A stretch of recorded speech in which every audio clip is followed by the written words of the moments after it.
আলুর পরোটা প্রায় অনেক মানুষই বাড়িতে বানিয়ে খেয়ে দেখেছেন। তো চলুন বানিয়ে নিচ্ছি আলুর পরোটা। আমি সঞ্চিতা, আপনারা দেখছেন সঞ্চিতা রান্নাবান্না চ্যানেল। আলুর পরোটা বানিয়ে নেওয়ার জন্য এখানে আমি মেজারমেন্ট অনুযায়ী 3 কাপের মতো ময়দা নিয়ে নিয়েছি, 1 চামচ নিয়ে নিয়েছি লবণ, তার সাথে সাদা তেল এবং কিছুটা পরিমাণে দুধ অ্যাড করেছি, যাতে ময়দাটা খুব নরম পরিমাণে একটা ডো তৈরি হয়ে যায়। এরপর আস্তে আস্তে আমি জল অ্যাড করতে থাকবো এবং একটা সুন্দর ডো তৈরি করে নেব এবং রেস্ট দেবো। এটা আমি মোটামুটি 30 মিনিটের জন্য। তো আপনারা চাইলে সঙ্গে সঙ্গেও করে নিতে পারেন, কিন্তু রেস্টে দিয়ে তার মাঝখানে কিছু কাজ আছে, সেই কাজগুলো আমি সেরে দেখিয়ে নেব। তো চলুন আমি এখানে ময়দাটা মাখা রেডি করে নিচ্ছি এবং 30 মিনিটের জন্য ঢাকা দিয়ে রেখে দিচ্ছি। তার মাঝখানে এখানে যেহেতু আলুর পরোটা বানাবো, তো আলুটাকে ভালো করে খোসা ছাড়িয়ে নিচ্ছি। আমি এখানে 4 পিসের মতন মিডিয়াম সাইজের আলু নিয়ে নিয়েছি এবং ভালো করে খোসা ছাড়িয়ে নিয়ে আমি এটা সিদ্ধ হতে দেবো। এবং তার মাঝখানে আরেকটা কথা বলি, এখানে আপনারা আলুর পরোটা যার যেমন খুশি আপনারা বানিয়ে নিতে পারেন, কিন্তু আমি এটা সম্পূর্ণ আমার পদ্ধতিতে বানিয়েছি। এবং আলুর পরোটা এখন অনেক ইজি পদ্ধতিতে বানানো যায়, কিন্তু এই ধরনের একটুখানি ডিফিকাল্ট পদ্ধতিতে বানিয়ে নেওয়ার আলুর পরোটার স্বাদ কিন্তু সত্যিই আলাদা হয়। তো চলুন এখানে কথা বলতে বলতে পেঁয়াজ নিয়ে নিয়েছি দুটোর মতো, একটা ছোট একটা বড়, এবং টমেটোগুলোকে এরকম করে কিউব করে কেটে নিয়েছি। কাঁচা লঙ্কাগুলো মাঝখান দিয়ে এরকমভাবে চির করে নিয়েছি এবং পেঁয়াজগুলোকে সরু সরু করে কেটে নিয়েছি। তারপর নিয়ে নিয়েছি এখানে আদা আর রসুন। আদা রসুনের পরিমাণটা আপনারা যেরকমভাবে আলু নেবেন সেই মেজারমেন্টে নিয়ে নেবেন। আমি খুব অল্প পরিমাণেই নিয়েছি এবং আদা রসুনটাকে আমি এখানে তার সাথে কাঁচা লঙ্কা দিয়ে আমি একটা পেস্ট বানিয়ে নেব।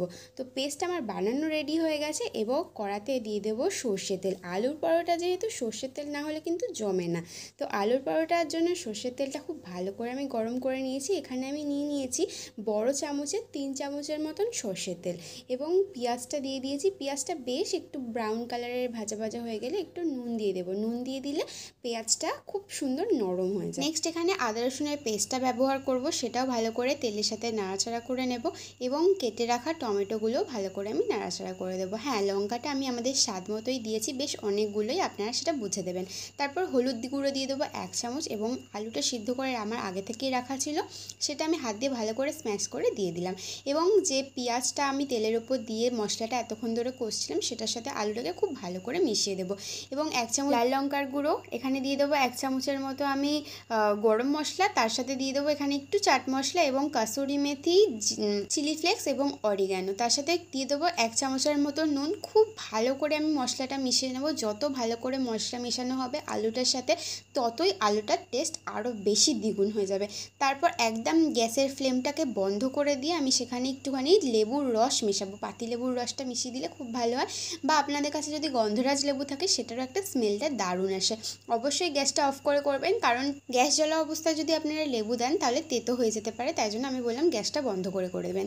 তারপরে এখানে আমি ঠান্ডা করে নিয়ে দেখুন একটু বিট লবণ সামান্য নিয়ে ভালো করে মাখিয়ে নিয়ে আলাদা সরিয়ে নিলাম এবং যে ডোটা তৈরি করা ছিল সেটাকে আরেকবার হাত দিয়ে চেপে চেপে বেশ মেখে নিলাম এবং লেচি কেটে নিলাম। লেচি কেটে নেওয়ার পর দেখুন এরকমভাবে বাটির মধ্যে করে এরকমভাবে পুর করে নেব। সেটা আপনারা হয়তো অনেকেই জানেন, তো যারা যারা জানেন না তাদের জন্য এই রেসিপিটা আমি আরেকবার দেখিয়ে দিচ্ছি। ভালো করে সুন্দর করে পুর ভর্তি করে আমার রেডি হয়ে গেছে। তো আমি সবকটা দেখুন এরকমভাবে করে নিয়েছি।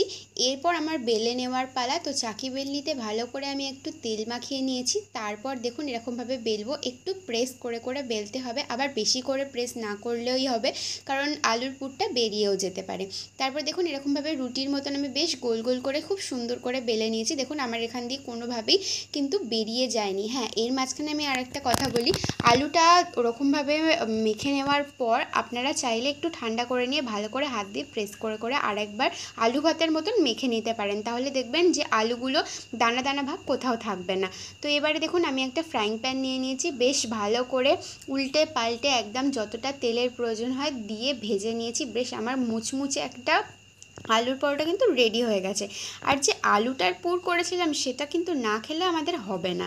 তো এই আলুর পুরটা আপনারা চাইলে ভাত দিয়েও গরম ভাতে মেখে খেতে পারেন, তো দারুণ স্বাদ হয়। তো রেসিপিটা কেমন লাগলো অবশ্যই কিন্তু কমেন্ট করে জানাবেন। ভালো লাগলে লাইক, কমেন্ট, শেয়ার, সাবস্ক্রাইব করে দেবেন এবং চ্যানেলটির পাশে থাকবেন। আজকের জন্য